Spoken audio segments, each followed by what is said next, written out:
ഫുഡിൻഷി നമുക്കൊരു ചിക്കൻ പൊരിച്ചെടുത്താലോ. അതിന് വേണ്ടിയിട്ട് ഇതേ ഞാൻ ഒരു 3-4 പീസ് ചിക്കൻ ഇതേപോലെ വരിഞ്ഞെടുത്തിട്ടുണ്ട്.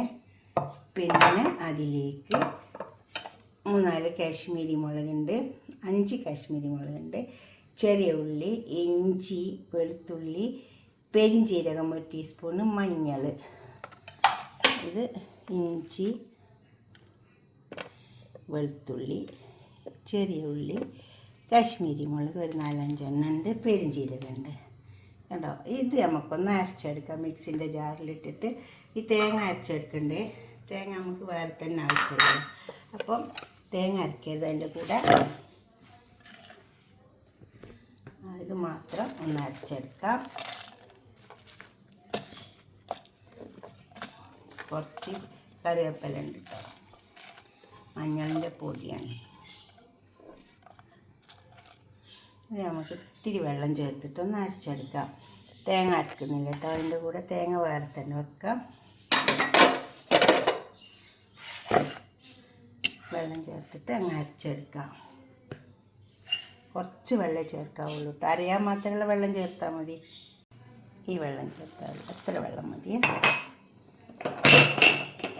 ഉപ്പും കൂടെ ഇട്ട് കൊടുക്കാം. ഏതായാലും അരക്കുന്ന സമയത്ത് തന്നെ നമുക്ക് ഉപ്പും കൂടി ഇട്ടാൽ ഉപ്പ് ആവശ്യം പോലെ ഇട്ട് കൊടുക്കാവുള്ളേ. നോക്കിയിട്ട് ഉപ്പ് ചേർത്താൽ മതി.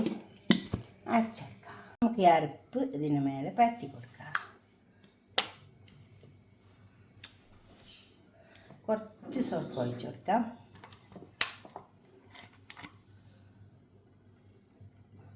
കുറച്ച് ഒഴിച്ച് കൊടുത്താൽ മതി. അപ്പോൾ തന്നെ കുറച്ച് കോൺഫ്ലവർ, ഇതിലേക്ക് കുറച്ച് അരിപ്പൊടി ഇട്ട് കൊടുത്താൽ മതി കേട്ടോ.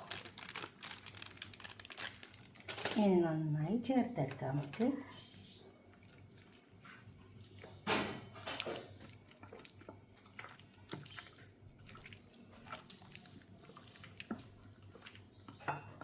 നല്ലോണം ചേർത്തെടുക്കാം. പൊരിച്ചെടുത്താലോ. ഓയിൽ ചൂടായി വന്നിട്ടുണ്ട്. കുറച്ച് കറിവേപ്പില,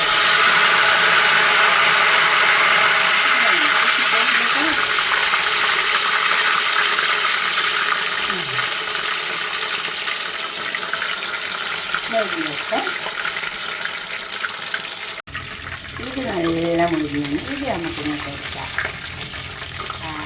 നോക്കിയാട്ടെ, ഇതേപോലെ ഒന്ന് വെച്ചിട്ട്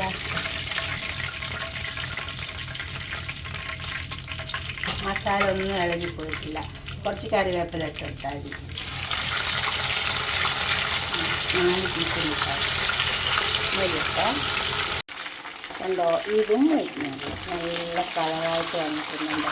ഇതേപോലെ കിട്ടുന്നു. വെള്ളം വെച്ചെടുത്താൽ ഞാനൊരു കോഴി വെച്ചൊക്കെ നല്ല ടേസ്റ്റ് ഉണ്ടായിട്ടോ. പിന്നെ നമുക്ക് ആ തേങ്ങ ഉണ്ടല്ലോ, അതൊന്ന് നല്ല എണ്ണയിൽ തന്നെ വറുത്ത് തരാം. ഇത് മാറ്റാം. നല്ല ചൂടായ എണ്ണയില്ലേ, ഇതിലേക്ക് തേങ്ങ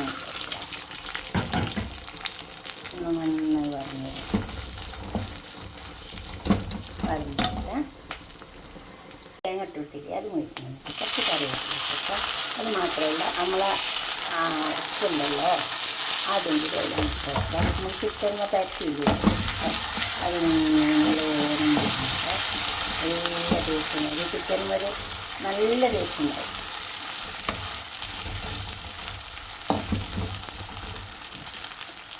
തേങ്ങയ്ക്ക് വേണ്ടിയിട്ട് നമുക്കൊരു നുള്ളി ഉപ്പിട്ട് കൊടുക്കാം. ഒരു നുള്ളിടാവുള്ളൂ കേട്ടോ. തേങ്ങയ്ക്ക് വേണ്ടിയിട്ട് കഴിഞ്ഞാൽ നമുക്കിതുണ്ട് എടുക്കാം. നമ്മൾ ചിക്കൻ പൊരിച്ചതൊക്കെ തയ്യാറായി വന്നിട്ടുണ്ട്. ഈ തേങ്ങ ഉണ്ടല്ലോ, നമുക്കിതിന് മേലെ കൂടെ അങ്ങോട്ട് കൊടുക്കുക. നല്ല ടേസ്റ്റ് ഉണ്ടാവും. ഒരു ഉണ്ടോ ചെറിയൊരു നല്ല ടേസ്റ്റ് കേട്ടോ. അങ്ങനെ തേങ്ങയും പൊരിച്ച് ഇങ്ങോട്ട് കൊടുത്തിട്ട് ചിക്കൻ ഇങ്ങനെയൊക്കെ ഒന്ന് ഇങ്ങനെ ഉണ്ടാക്കി വയ്ക്കുക. നല്ല ടേസ്റ്റ് കേട്ടോ. നമ്മൾ സാധാരണ ചിക്കൻ പൊരിച്ചത്, അതിൽ വേറെ കൂട്ടൊന്നുമില്ലല്ലോ. എന്നിട്ട് നിങ്ങളുടെ അഭിപ്രായം നിർദ്ദേശമൊക്കെ ഒന്ന് കമൻറ്റ് ബോക്സിൽ അറിയിക്കുക. ലൈക്ക് ചെയ്യുക, അപ്പോൾ തന്നെ ഷെയർ ചെയ്യുക. ഞാൻ എപ്പോഴും പറയുന്ന പോലെ സബ്സ്ക്രൈബ് ചെയ്യാത്തവരൊക്കെ ചെയ്യുക. ഓക്കെ, അടുത്തൊരു വീഡിയോ ആയിട്ട് നമുക്ക് പിന്നെ കാണാം. ബൈ. ഫേസ്ബുക്ക് ഫോളോ ചെയ്യണേ. ബൈ.